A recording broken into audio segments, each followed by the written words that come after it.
Oi, pessoal. Essa é a nossa segunda aula de História do Brasil. Na nossa primeira aula, a gente falou sobre a história dos quilombos, né? Ou seja, as formas de resistência dos povos africanos, né? E a gente falou como que a historiografia, né? Ou seja, a maneira de se escrever a história, de se contar a história, e como essa maneira de se ensinar a história também, ela tem um viés eurocêntrico, né? Ou seja, pelo olhar do colonizador, que no nosso caso aqui foram os portugueses, né?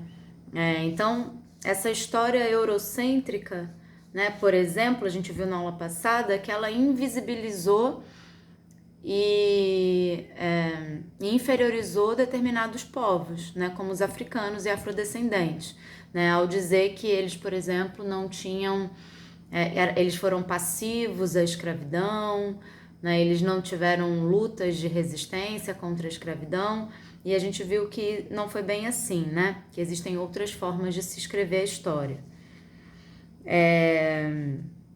Hoje a gente vai continuar nessa pegada, né, de tentar compreender a história a partir de um olhar mais alargado, tá?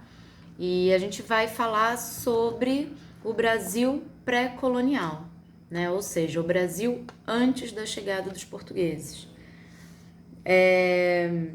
Uma coisa muito importante é que a história, né, ela é muito importante. A maneira como a gente conta a história, o que a gente determina que vai ensinar nos currículos, tudo isso é muito importante.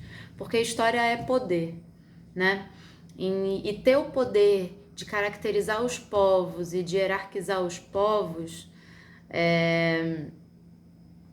isso acaba sendo uma justificativa para a dominação, né? Que foi o que aconteceu no caso dos africanos e também no caso dos indígenas, né? Que eram os povos nativos aqui do território que a gente chama de Brasil, né? Então a nossa aula de hoje é uma forma também de combater, né, essa visão eurocêntrica da história que ainda hoje predomina, né? Claro que muitos historiadores têm trabalhado aí no sentido de romper com essa visão, mas ela ainda impera aí nos nossos currículos. E a história, ela tradicionalmente é contada por esse viés, né, do colonizador. Isso é um problema muito grande, né, como eu já disse, porque justifica a dominação, né? Quando ela inferioriza outros povos, ela justifica dominação, justifica a escravização. Eu vou deixar aqui uma indicação de vídeo para vocês, que é um vídeo super importante que chama O Perigo da História Única.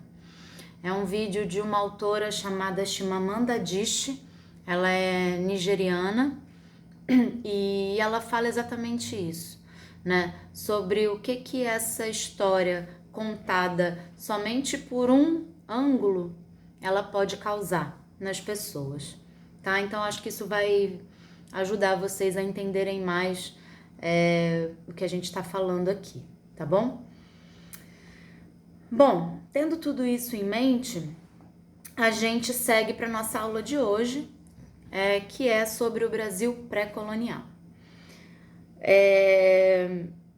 Se vocês repararem, sempre quando a gente vai começar a estudar a história do Brasil, a gente localiza a data de 1500, que é a suposta descoberta, né, que é a chegada aí dos portugueses nesse território, né, que é o início da colonização. Mas será que se a gente contasse essa história, né, como sugere a Chimamanda Adichie, não pelos portugueses, mas sim pelos indígenas, né? Será que essa história que a gente aprende na escola, ela seria igual? Seria a mesma, né? Então, essa aula hoje, ela tem esse objetivo, né, da gente entender ou tentar entender, começar a entender, né, que antes da chegada dos portugueses tinha populações, né, populações aqui nesse lugar que a gente está falando, que a gente chama hoje de Brasil, que está localizado no continente americano, né, na parte sul do continente americano, e que a história pré-colonial ela é muito maior do que a história da colonização até os dias de hoje, né? A gente tem aí 520 anos, né, desde a chegada dos portugueses, mas hoje eu vou mostrar para vocês que a gente tem aí pelo menos, no mínimo, 10 mil anos de história antes disso, tá? Eu queria começar a falar para vocês com um assunto que é muito debatido entre os pesquisadores e cientistas e que não é um consenso ainda, que é sobre a ocupação do continente americano, né? Existem estudiosos que vão dizer que essa ocupação começou há 20 mil anos atrás, já disseram que começou há 10 mil anos atrás. Tem alguns pesquisadores que falam que começou há 50 mil anos atrás, até há 80 mil anos atrás. Eu não vou entrar nesse mérito, né, de quando começou a ocupação, nem vou falar para vocês as várias teorias que existem, né, porque o nosso foco não é esse hoje, apesar desse ser um assunto muito legal, tá? Então eu vou deixar também uma indicação de uns vídeos para quem se interessar e quiser se aprofundar sobre a ocupação da América do Sul, do Brasil e dos ancestrais mais antigos dos nossos indígenas, tá bom? Mas a gente não vai falar exatamente sobre isso hoje.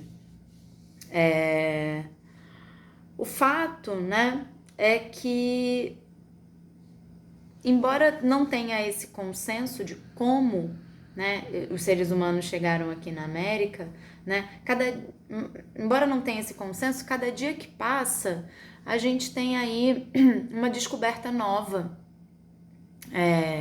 que faz o mundo acadêmico estremecer, né? Então, durante muito tempo foi aceita uma teoria que o povoamento teria sido ali pelo Estreito de Bering, né?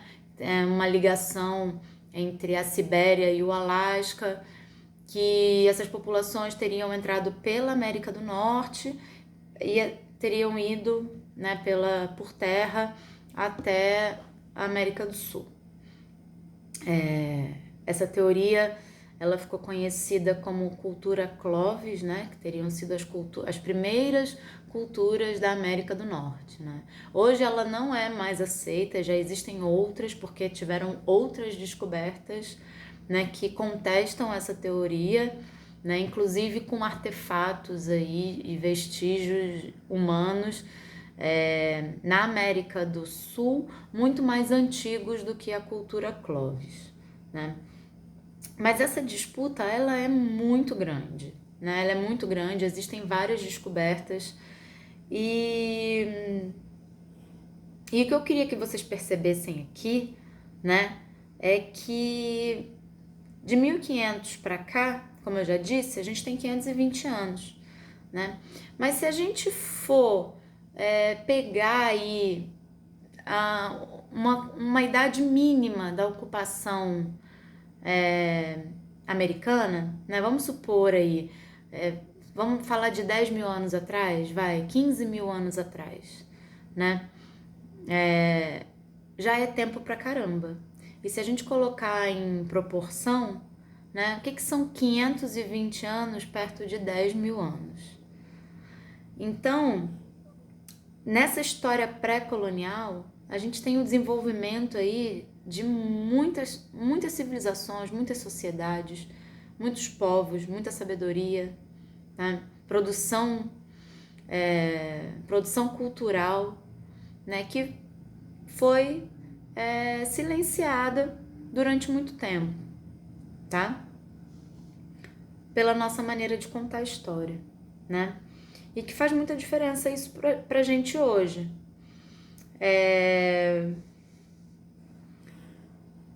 A historiografia eurocêntrica, né, que surge lá no século XIX, que, embora ela já tenha sido completamente contestada pela academia, ela ainda hoje tem um ranço na nossa maneira de ensinar a história. E essa historiografia, ela concebia, né, que somente o documento escrito era válido. E aí, como consequência, as sociedades que não tinham a escrita, como muitas das sociedades africanas e indígenas, né, elas eram tidas como civilizações sem história. E hoje a gente já sabe, né, é amplamente reconhecido pelos historiadores que a gente consegue produzir conhecimento histórico a partir de outras fontes, como as fontes orais, as manifestações culturais, imagem, som e etc., né? Artefatos, vestígios, materiais e etc. No entanto, né, essa visão de que essas sociedades não tinham história, ela é um tanto quanto impregnada na nossa concepção de história mesmo. E quando a gente fala das sociedades indígenas, né? E aqui eu tô falando assim das sociedades bem remotas, aí pode ser até os ancestrais daqueles indígenas que os portugueses encontraram quando eles chegaram aqui, né?